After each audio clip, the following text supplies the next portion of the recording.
Hello guys, what's up? Welcome back to my lectures, and today we'll continue with my old lecture of kinematics. Now, as we have learned that what is displacement, distance, velocity, speed and acceleration, let us now see what is the difference between them. First of all, it's a quite misconception that distance and displacement are the same things. So first of all, let us clear the confusion between them. First of all, let's say we have 2 points here, this point here and this point here, right? So when you look at these 2 points, you may say that what I have designated as R may be both displacement and distance. But as we know from our last lectures and from the vector analysis, that displacement is a vector whereas a distance is not a vector. Let us suppose that you move from this path here and you end up at the other point. Then the actual path you have traveled is the distance, but the shortest distance between these 2 points is the displacement. So what you travel is the distance, but what actually is being traveled is the displacement. In terms of mathematically, we can state that if you have an average speed of v, say you move at a constant velocity of v, like you are in a car and you move at a speed of 60 km/h, and you travel a distance, travel in a time of 3 hours, then you travel a distance of 180 kilometers, but the displacement will not the same. For example, you travel from Delhi to Jaipur and you end up traveling from Delhi to Agra to Jaipur, whereas there is a straight road from Delhi to Jaipur. So when you travel from Delhi to Jaipur to the straight road, that's your displacement, that's a straight road. Whereas if you travel from Delhi to Agra to Jaipur, then the displacements will still be from Delhi to Jaipur direct, but the distance will increase. Now if you talk about mathematically, S is equal to Vt, that is distance is equal to the average speed into the time. Now what is the average speed? Now let us suppose that you're not moving at a uniform velocity, that is you're not moving at a constant velocity. Then if your speed at the first initial point is around v and at the end point is around v2, then the average speed will be around v1 plus v2 by 2. Well, there is different methods of calculating the average speed. This is one of the methods in which the time taken is constant. Now talking about displacement, we have the velocity vector. First of all, it's very important that it is a vector quantity, so it should not be treated as per we have a distance and displacement are the different things, except that in cases of straight rectilinear motion, the displacement and distance are the same things. Now coming back to this formula here, we have r vector is equal to v vector times t. Now let us suppose at the initial point 1 we have this velocity vector in this direction. So you can see that the speed has a magnitude and the velocity has a magnitude as well as direction. As I have stated here in this point, that v vector's mod or v vector's value is equal to the speed. Let us suppose that at this point we are moving at a speed of 30 km/h. Now let us suppose that at this point the angle is some theta. Let us suppose that, and we have an xy plane where the x-axis lies along the direction shortest distance between the 2 points and the y-axis perpendicular to it. So we can see that there the ray which we have drawn has an angle theta with the x-axis. So that means that it is not pointing in the rectilinear motion, it is going in some other direction. So that is where the vector theory comes in picture. We now, if we want to find out that how much, if it is traveling in t time in that if it is traveling in t time in that h distance, then how much will it travel in the rectilinear motion? For that we need to break up into components. The vectors are always need to be break up in the components. Now let us suppose we draw up a perpendicular at this point, and there is a small component at this position, and this is called the horizontal component or the x-axis component. This just gives us the real velocity that is in the rectilinear motion. But as you notice that there is a similar kind of component in the perpendicular direction, that is when you are moving above the x-axis. The motion is not rectilinear. So for a motion to not be rectilinear, there should be components of the velocity in the x, y, and if necessary in the z direction. Now let us move further and see what is the difference between r vector, v vector, and a vector. Now we are treating about vector analysis. Now if we talk about vector analysis, the direction of the three of them may differ. It is not important that r vector, v vector, and a vector have to be in the same direction. They can be in mutually perpendicular directions or at an angle of 120 degrees, so they end up in the resultant of 0. But if we consider this formula here, which is very important, if you consider r vector, that is the displacement vector, and if you differentiate it with respect to time, that is the derivative of r vector will always give you the v vector.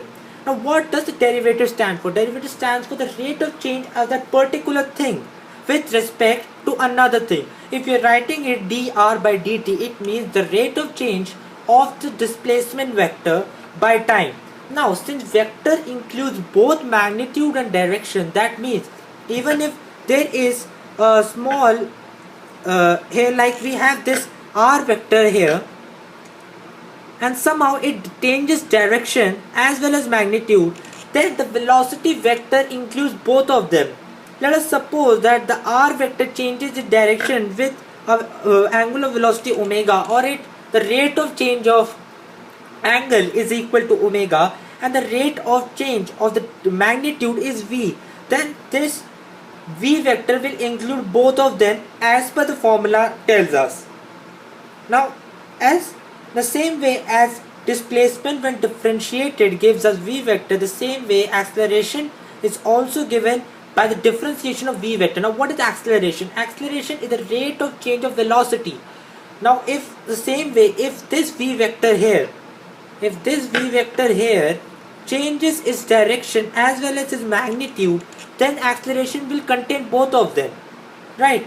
So now let us suppose that we have this example over here where we have a circular motion. A circular motion is very difficult to understand at this point of time, but we'll try to see what is happening around here. Now in this circular motion there are 2 points which I mentioned as A and B. A particle starts at A and ends up at B. We should always know by our experiences that when we whirl a stone in a horizontal circle, then it tries to move in a tangential direction to the circle. So we can say that the velocity of that point is always tangential to the direction. So I have made a tangent at A, which is the velocity vector. Now if we're talking about the r vector, we see that is the straight line AB. But if we talk about the distance, then it is the arc AB. Now in order to differentiate between what is arc AB and what is the displacement AB, I'll mark a point C on the circle. Now what is the distance is ACB, the whole arc, whereas the r is the displacement is the direct distance AB, the shortest distance AB, which completes the triangle AOB, where O is the center of the circle. Now it's an also important thing which we later discuss after we discuss laws of motion, that A vector, or the acceleration in which the velocity changes, is always perpendicular in a uniform circular motion. Now what is a uniform circular motion? A uniform circular motion is that motion in which the velocity remains constant in magnitude, because in a circular motion the velocity vector will always change direction. And also to note that because it changes direction, the acceleration vector cannot be parallel to the v vector, so it needs to be perpendicular to it, and it has improved that it always points to the center of the circle, which we will prove in our further lectures.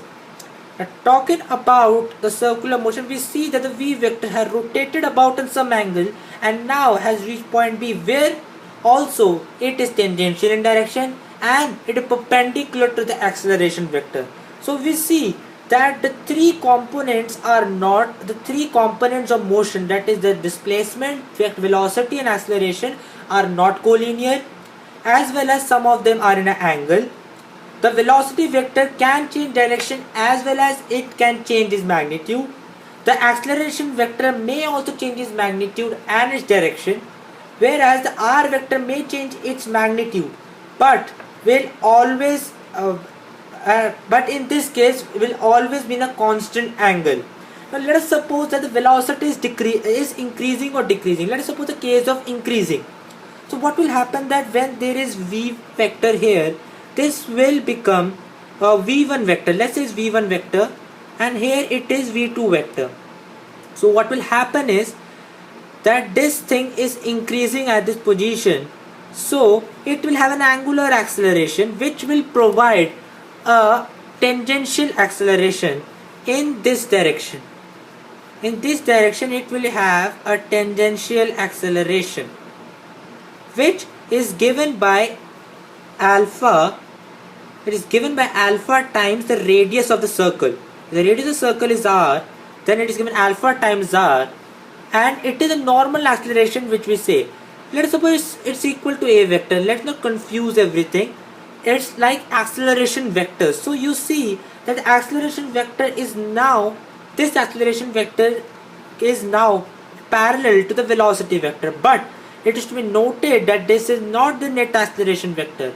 The net acceleration vector is the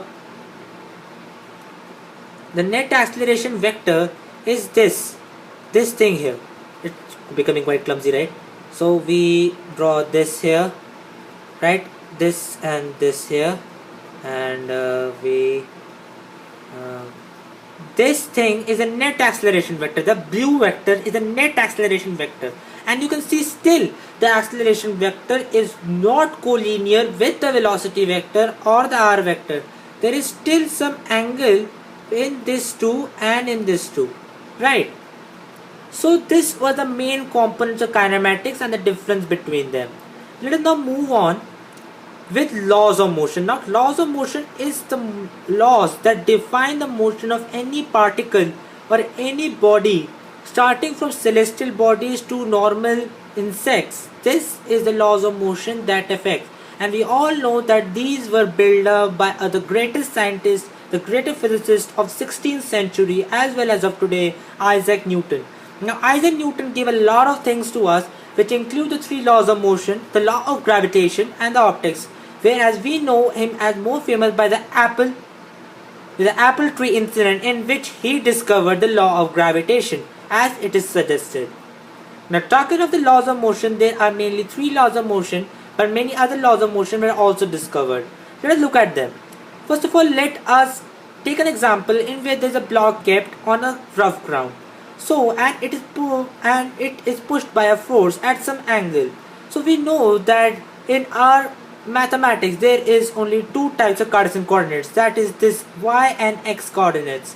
So we always try to solve the problems by distributing them in the x and y coordinate, because acceleration as well as the force are both vectors, so we can break them into components and thus study them accordingly. Now coming to the three laws. The first law of motion states that an object will maintain its current state of rest or uniform velocity unless acted upon by an unbalanced force. The second law of motion states that the acceleration of an object is directly proportional to the net force exerted upon it and inversely proportional to its mass. Third law of motion: for every action there is an equal and opposite reaction. And as it is stated, it's quite true that there are too many unfamiliar terms in that. Always we will study it in our next lectures. For that you may revise it from any book of your choice, and please do not go to the three laws of motion unless I go through it. Thank you so much.